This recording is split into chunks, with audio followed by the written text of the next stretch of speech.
iyadoo xaaladda abaareed ka jirta gobolada bariga Jamhuuriyadda Soomaaliland ay maalinba maalinta ka dambaysa ka sii darayso ayaa kulan ballaaran ay isku yimaadeen waxgaradka culimada qaashay waayeelkii iyo xildhibaanada golaha deegaanka ee degmada Garadeg waxay kaga deeriyeen xaaladda abaareed ee ka jirta deegaanada hoostaga degmada Garadeg iyo biyalaanta baahsan ee soo food saartay deegaanada hoostaga degmada Garadeg iyagoo ugu baaqay xukuumadda iyo hay'adaha inay wax ka qabtaan biyalaanta baahsan ee soo food saartay deegaanada hoostaga degmada Garadeg hadaba kulankan ayaa ugu horeyntii waxa ka hadlay Najib Caaqil Cabdirashiid Ducaale Cilmi oo ka warbixiyay waxa uu daaran yahay kulankoodan ay saaka iskugu yimaadeen مسؤولية مكان نقول هو بيلان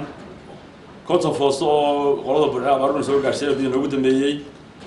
وحنا مدحوينها هي حكومة كل مية هي وسير محتوى بس جار هذا هاي دق ماذا قاعد صلينا إن دق فيك بيا معان الله كوقضه فيك قاس مرون مدحوينها يوم محام كل فريق مدرنا هي وسير سمعت وهي هي حكومة بقى ومدحوينه حكومة إن سير دق فيك بيا معان وقضاء هذه ريقاسي أسبوع عن ريق بيا معان وينو Garadeg بيا معان وحوسه شوغان محام كرادا عرقاو iyo burco sokeeya dhulkii cid ku la'aanayso biyahan la mar bala soo dhaamanayay la soo dariyay waxa ka qiimo jabanba diriigna loo qodo marka madaxweyne annagu reer Garadega waxaanu si gaar gaaga codsanaynaa in riig biya macaan loo qodo annagu maxaan ku rajaynaynaa farintayda iyo codsiga aqbasho si degdega han lagu soo gurmado inta hadaan taa ku dhaafo abaartaana ka jirta dadkii markii hore way hayaameen dhulka roobku deebay hayaameen dhulkii roobkii soo xaalfo waxba laga waaya coodiine iyo maxaan ku raadey garowga iyo siraada bay u qaxeen dadkii ku xusoo noqon barankii iyaga xoolo wadeen biyalaan awgeed dhulkii maxaan ku baadka dee soo iyo xoolo dhamaadeen si degdeg ah xisbuucan waxaan ku gacan loo furayaa xiriir qaxooti gudiga abaaruhu wayna soo maraan sarfay baanu qaadanaa sarfay saddex bilood abaar jirtay لو راشد حالنا سوق عليه وقالوا أنا سيدو كيس كلا كمان بدي جيب محمد هذا أبارة دي واحد يدعي سيدو بنت لوس هذا وقتها وقتك حلنا سوق عليه والله هيو sidoo kale iyaguna halka waxa ka qaar ka mid ah odayaasha waayeelkii wax garadkii ka soo qayb galay munaasabada ay xubno ka mid ah xildhibaanada golaha deegaanka dhamaantood bay iskaga daba noqday biyalaanta baahsan ee ka jirta deegaanada hoostaga degmada Garadeg iyo sidii wax looga qaban lahaa hadii la dhaamiyana waa biyo qadar sida odayaasha hore sheegeen waxa weeyaan waxay u keeneen dadkii شبان وسببتها وبيا قرار تذكرنا نفقة درا كل دلتي وأبارت ويكسور راكتي مركا ولدي بحسين وانكم معسين أننا وحنو لنا ريق جاسان واتكيننا تورد وحنو قعد سنينا وسيد نحريس لو قعد سنينا تذكي ولا سو حرينا يا وحنا لو سو حرينا يلا بدنا كاشي يبيو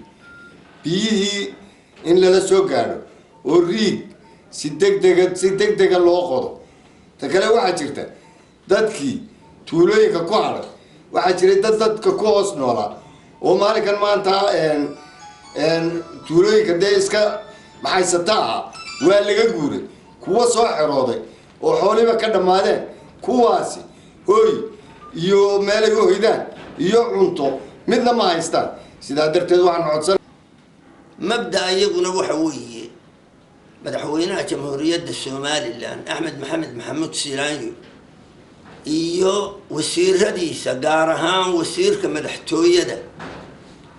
إن يعني كنتو ترقرينو أو كبرينو أو كم مقعيسنو كو أتكينو ما أنت الدقمة قردك هداني هيك بيود هلين إن حالة ديدو حالة الدقس تهي حالة الدقس إني تهي بيه سيدي عقاش بوشيكتي بيه لك اللي قاعد بيشري ويد أنا نادين دبدنا الشبن يحنون بيتك كوكانين سيدا دراتي هدي بويد لك دعمل لها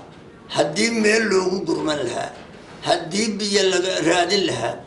وحي نقطة إنا دتكي استلاهو عاويو دبدنا هدو قيسو واحد باتيه halkaad ka caawin lahayd ama dawladdu ka caawin lahayd biyadaamiya la yiraahdo ama islaamku ka caawin lahaa biyihii la dhaamin lahaa waxay noqdeen dhanaan waxaan u sheegaynaa oo ka codsanayna in ay abaaro xumi ay ka jiraan Garadeg macaluul gaajo cagabarar ay ku soo socdaan iyo shubano hadeer TV-ga waxaa ka arki doontaa ciyaalkii iyo hooyadii markaa waxaanu ka codsanaynaa sidaa la sheegay ee ay cuqaashu sheegtay maayir ku-xigeenku sheegay odaygu sheegay waxa keliya ee badbaadin karaa inay yihiin riig macaan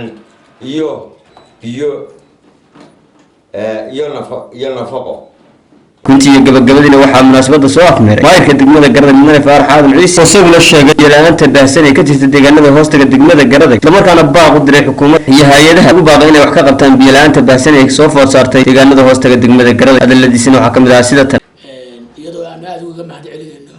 xukuumadda uu hogaaminayay madaxweynaha Jamhuuriyadda Soomaaliland Mudane Axmed Siidaayo iyo golihiisa wasiiradaba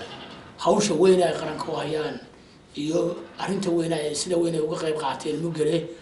xaaladdan taakuleynta abaaraha ay jirta runtii ay sida weyn ay uga qayb qaateen aan uga mahad celinayno waxaan sida ay bulshada baaqa u dirayso aan baaqa ugu diraynaa nagoo ku metelayna xukuumadda uga wakiila inay tahay baahidaasi mid jirta runtii dhinacii biyaha marka la eego haddaan riig biyo macaan la helin biyihii berkadaha iyo kuwii ceelasha la difnaayo dadku cabi karayeen intiba way dhamaadeen sida la sheegay wax weeye meel ceergaabo ka sokaysa ameelad iyo burco meel ka sokaysa oo biyo jiraan ma jiraan marka halkii biyaha laga soo diri lahaa waxay u baahanaysaa in maareyn kale loo gudbo oo loo tabaabashaysto sidii loo heli lahaa ceelal biyo macaana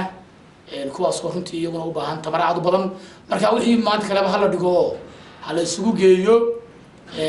soo saarista biyaha dhulka hoostiisa sidii ma garanaysaa arrimaha caafimaadka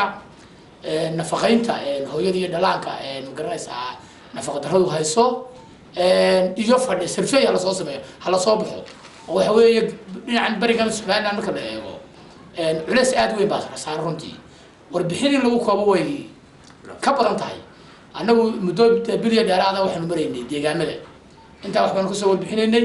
xaaladdu waxa weeye way ka soo daraysaa marba marka sii dambaysa dadkii u guuray dhinaca buuraha iyo siraadle iyo dhulka ergaabo qabtay dhaxantii way u adkaysan waayeenoo way soo noqdeen cuntadii xooluna way dhamaatay kuwii hawdka laftigoodu alxamdulilah iyagu dhaxantu way ka ladan yihiin laakiinse waxa weeye biyo la'aantu way haysaa oo de waanu aragnaa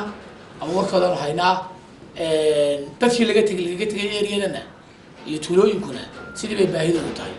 marka arrintani ma aha arrin hadeer u baahan runtii kormeero dambe waa wax qabad waxaan ku baaqayaa in la soo dhaqaaqo hadday tahay dhinaca biyaha hadday tahay dhinaca cuntada hadday tahay dhinaca caafimaadka intaba in la soo dhaqaaqo waa markii ugu horeysay tan iyo inta xaaladda abaareed ee ka jirta gobolada bariga Soomaaliland ay soo food saartay degmada Garada ay culimada iyo cuqaashi waayeelkii wax garadka iyo maamulka degmada Garada ay isku yimaadaan kulankan oo kale isla markaana kaga hadlayaan xaaladda abaareed ee soo food saartay deegaanada hoostaga degmada Garada oo madar sayre muqbaaya qaranka Jamhuuriyadda Soomaaliland Garada